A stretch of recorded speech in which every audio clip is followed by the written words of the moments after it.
Vamos lá para o nosso serviço do dia, hein, doutor Fernando? Falar muito de saúde. É isso aí, vamos trabalhar, Elisa. E sempre com a sua participação, viu, gente? Hashtag correspondente médico, é por ela que você consegue conversar com a gente. Estou com o Twitter aberto aqui, você vai lá, escreve sua pergunta, deixa sua mensagem e lembre-se de marcar hashtag correspondente médico. A gente começa o nosso quadro de hoje tirando dúvidas sobre as vacinas contra a Covid-19. Por quê? Uma idosa de 90 anos do interior de São Paulo recebeu doses de vacinas diferentes contra a Covid-19. Todo mundo sabe que alguém, quando é vacinado, ganha ali o comprovante que está escrito Coronavac ou AstraZeneca. E na hora do retorno, tem de apresentar esse comprovante para receber a dose do mesmo imunizante. O caso que a gente conta agora dessa idosa de 90 anos foi na cidade de Lucélia, a cerca de 600 quilômetros aqui da capital de São Paulo. Primeiro, a idosa recebeu uma dose da Coronavac. Isso foi no comecinho de fevereiro. Com isso, ela precisaria tomar um reforço da mesma vacina no começo de março. Só que ela acabou recebendo uma dose de outra vacina, a da AstraZeneca. Segundo a prefeitura da cidade de Lucélia, a equipe de saúde que foi até a casa da idosa não foi informada de que ela já havia sido vacinada antes. E ainda de acordo com a prefeitura, nesse caso, a última dose fica invalidada e o reforço da Coronavac precisa ser feito. Doutor Fernando Gomes, vamos lá para mais esse caso por aqui. A prefeitura disse então que é invalidada essa dose que ela recebeu da AstraZeneca e ela tem de receber uma terceira dose da Coronavac. Mas e aí, isso não pode causar algum mal para essa senhora? Olha só que interessante, vamos desvendar esse mistério? Vamos, desvendando tudo aqui. Da vida bem real, né? Do que pode acontecer, né? Infelizmente, ela tomou uma vacina e depois o reforço que deveria ser da mesma acabou vindo a outra. Primeira coisa que precisa ficar claro, não tem motivo para pânico e de imaginar que receber doses de vacinas diferentes pode provocar um malefício para o corpo físico dela. Menos mal, então. Menos mal. Agora, existe evidência científica e a gente sabe de dados quando você faz o reforço da mesma vacina, do mesmo imunizante. Não sabemos ainda o que acontece com o sistema imunológico quando uma pessoa recebe duas doses diferentes, de vacinas diferentes. Pensando na parte biológica, provavelmente o corpo é estimulado a produzir anticorpos. A gente só não tem esse dado científico para dizer, na verdade, qual porcentagem provavelmente ela estaria imunizada ou não. Então, assim, o correto agora é ela fazer a segunda dose.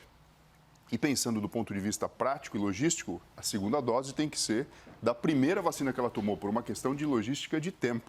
Não teria por que esperarmos, então, dar o tempo para fazer a segunda dose da última, porque ela perderia aí uma janela de pelo menos 2 semanas. Doutor, uma pergunta que já chegou algumas vezes para a gente aqui pela hashtag correspondente médico. Se você tiver uma dúvida, manda aí para a gente também. Há quem pergunte o seguinte: se eu tomar duas doses de vacinas diferentes, depois tomar uma terceira, não pode haver uma sobrecarga, assim, digamos, isso causar um mal para a pessoa, já que ela está recebendo, em teoria, um vírus muito forte, ou não é por aí? Não tem sentido isso, Elisa. Na verdade, você está estimulando o sistema imunológico a ser sensibilizado e produzir, então, anticorpos de resposta celular, inclusive imune, contra aquele tipo de agressor. Então, também não dá para a gente dizer quanto mais melhor, porque a gente já notou, inclusive, com algumas vacinas, que às vezes uma dose até um pouco menos concentrada provoca uma resposta imunológica mais satisfatória. Então, assim, o que fica claro? A gente tem que saber o mínimo necessário que a gente precisa tomar para fortalecer o sistema imunológico, porque tem que ter vacina para todo mundo. Mas a gente percebe aqui que foi um caso que acontece na vida real. Na verdade, erro, de logística. Um erro de logística, na verdade, uma confusão que infelizmente pode acontecer, não deve acontecer, mas infelizmente aconteceu e eu tenho certeza que não vai provocar um malefício para a paciente. Doutor, eu até aproveito para lembrar a vocês que a gente já trouxe aqui no quadro uma vez essa história de que na Europa começaram um processo de estudo em cima dessa possibilidade de usar imunizantes diferentes. Só que na Europa eles pegaram o imunizante da Pfizer e fizeram aí um combo, assim, digamos, com o imunizante da AstraZeneca. Ainda não foram divulgados os resultados oficiais, mas, ou seja, já existe uma equipe científica estudando se existe algum benefício, se existe algum malefício e quais seriam os resultados. Ou seja, doutor, desse erro que a gente está observando aqui, na verdade, já existem estudos científicos, porque podem descobrir alguma coisa interessante que a gente nem imagina. Sim, o único detalhe é que a gente não tem tempo suficiente ainda de tantas... De vida ainda, de tantas variáveis possíveis que a ciência permite a gente avaliar.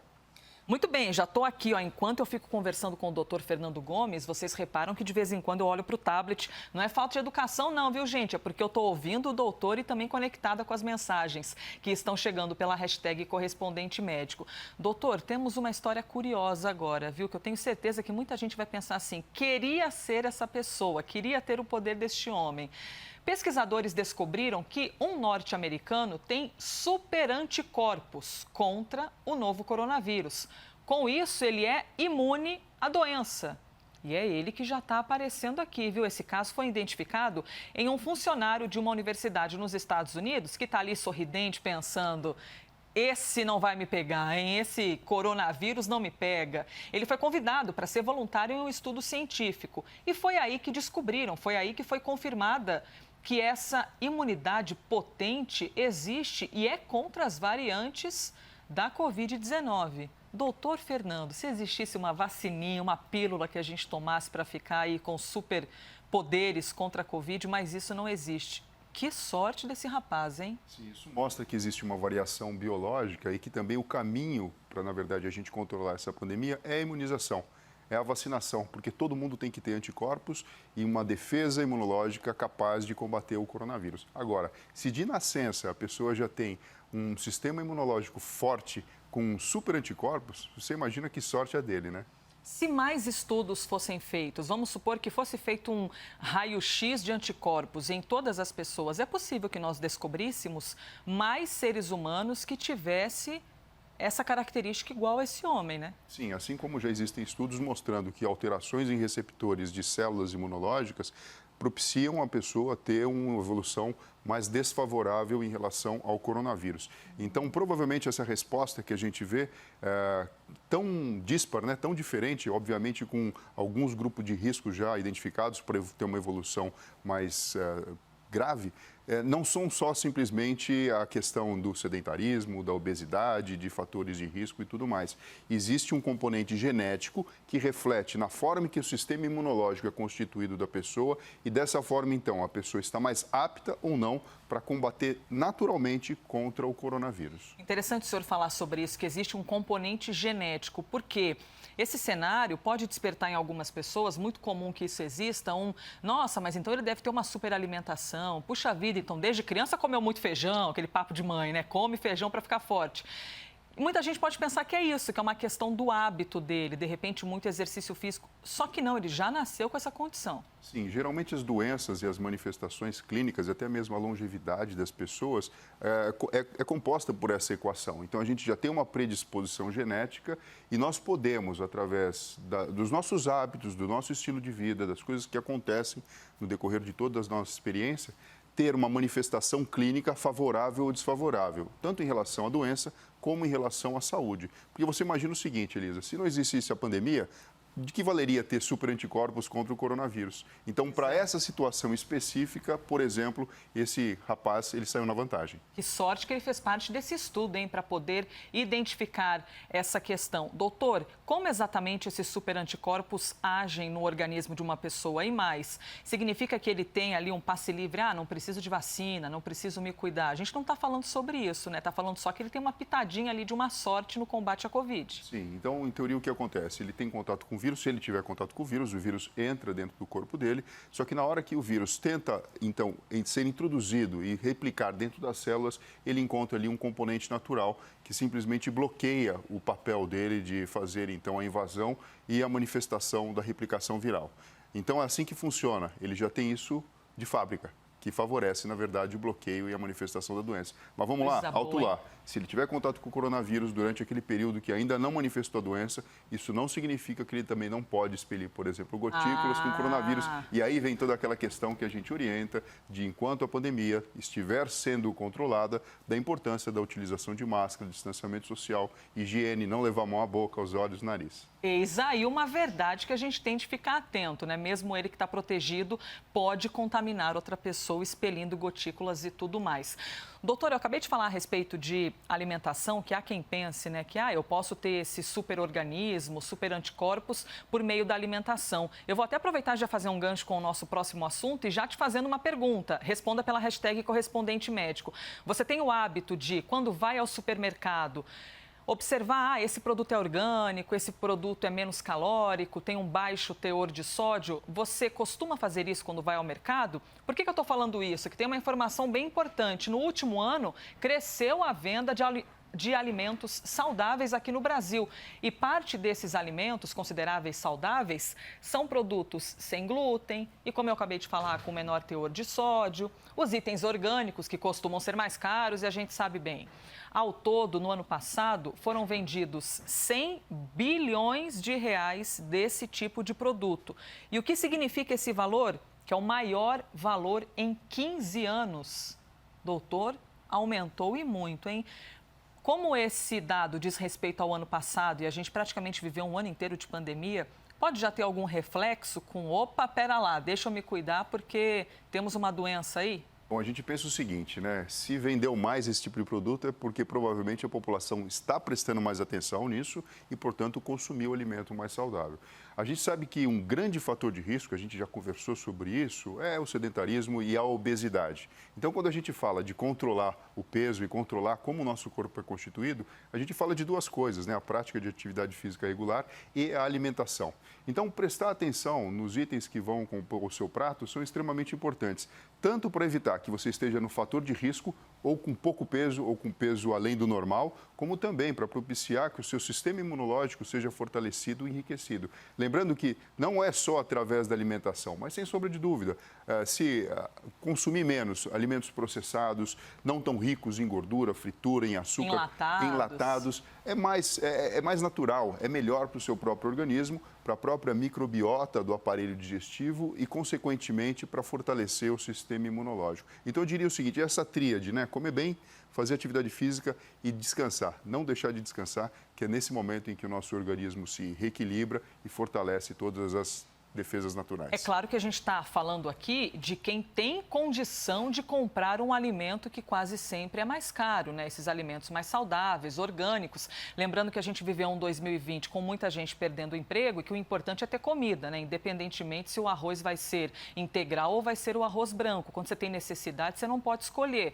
Mas para quem tem ainda bem a possibilidade de escolher esses alimentos, doutor, eles podem de fato fazer a diferença na imunidade da pessoa? Inclusive tem uma pergunta que chegou pela hashtag correspondente médico do Márcio, dizendo que ele não costuma comprar esse tipo de produto, a não ser que ele não encontre o produto normal, que ele está habituado. E aí ele emenda uma pergunta, faz muita diferença mesmo, orgânico, menos teor de sódio, coisa e tal? Elis, a gente precisa pensar no decorrer do tempo, né? É lógico que uma alimentação, só uma refeição numa semana, de uma forma especial, não vai impactar. Mas uma vida inteira tendo como critério escolher alimentos que são produzidos, eles são plantados, colhidos e manipulados de uma forma diferente, isso vai impactar, sim, na saúde do nosso corpo físico. Nós não temos números, porque é difícil fazer esses estudos populacionais. Teria de acompanhar uma pessoa uma vida inteira, de repente, Sim. Né? Existem estudos grandes, por exemplo, dizendo da dieta do Mediterrâneo, que acaba impactando na proteção do cérebro, do envelhecimento, de ter mais saúde, falando em relação aos próprios ingredientes. Mas o bom senso e a observação clínica diz isso para a gente, né? Uma pessoa que evita, na verdade, comer açúcar em excesso, fritura em excesso, gordura em excesso, alimentos que são muito processados, gordura trans e etc., eles acabam tendo uma vida melhor. Doutor Fernando Gomes, enquanto o senhor foi falando aqui, eu também já estou caçando as questões que estão chegando pela nossa hashtag correspondente médico. O senhor falou sobre a dieta do Mediterrâneo, por exemplo. E falando sobre os japoneses, por exemplo, a expectativa de vida do japonês é para mais de 80, é muito diferente. E eles têm uma dieta também bastante diferente da nossa aqui no Brasil. Tudo bem que a nossa expectativa de vida já aumentou um bocado, mas a gente vê que refeição e os hábitos saudáveis, não só daquilo que a gente põe no prato, mas o estilo de vida pode fazer a diferença, né? Não só para viver mais, mas para viver melhor. Sim, isso impacta e é o que a gente tem na mão para viver mais e viver melhor. Desde fazer boas escolhas do que a gente coloca dentro do nosso prato, na nossa alimentação, como também da divisão do nosso tempo e das atividades que a gente executa no dia a dia. Isso impacta demais, a gente já sabe disso, não só pela observação, né, como você muito bem disse, de algumas nações, alguns países presentes no Oriente, onde isso acaba sendo mais frequente. E acaba sendo um convite, né, para todos nós de alguma forma, verificar se os nossos hábitos estão de acordo com o estilo de vida saudável. Veja, isso aqui não é um papo careta, não é um dogma, mas é um alerta alerta que, assim, no momento de pandemia, não tem por que não pensar nisso, né? A gente precisa todo dia, na verdade, guardar aí a nossa energia e criar a nossa poupança de saúde. E o que a gente tem para fazer é hábitos saudáveis e um enriquecimento do cérebro de uma forma muito natural. Muito bom para a gente poder viver não só mais, mas também melhor. Olha, eu quero agradecer um montão de gente que mandou aqui muitas perguntas. Ana, Luiz, Jailton, Elias, Sabino, Henrique, Jefferson. E quero parar aqui na pergunta da Denise. É verdade que, se der um espaço maior entre 2 doses de uma vacina, ela citou a Coronavac, mas vou aqui ampliar. Espaço maior entre 2 doses aumenta a eficiência de uma vacina, doutor? Ou ainda não temos essa resposta? Isso depende, na verdade, né? O que a gente sabe é o que tem publicado na literatura médica, né? Então a gente só tem mais ou menos esse parâmetro para dizer em relação a cada imunizante e o que foi pesquisado e estudado. Mas o que a gente sabe é que sempre que você estimula pela primeira vez o sistema imunológico, um segundo estímulo, ele faz sentido e ele acaba fortalecendo a resposta imunológica. Então, muitas vezes, uma dose muito perto uma da outra não consegue provocar a mesma coisa que uma dose mais distanciada. Mas a gente também não sabe, né, Elisa? A gente acaba discutindo isso. Será que de tempos em tempos a gente não vai precisar de um reforço para lembrar o nosso organismo como produzir anticorpos e como se defender do coronavírus? Muito bem, todas as questões respondidas pelo doutor Fernando Gomes. Vou parar por aqui, porque já tem até pergunta se o sal do Himalaia é menos ofensivo. A gente deixa essa para outro dia, viu, doutor Fernando? E sempre agradecendo aqui a participação do doutor Fernando Gomes. Obrigada. Obrigado você, Elisa. E, pessoal, até breve. Este foi mais um Correspondente Médico.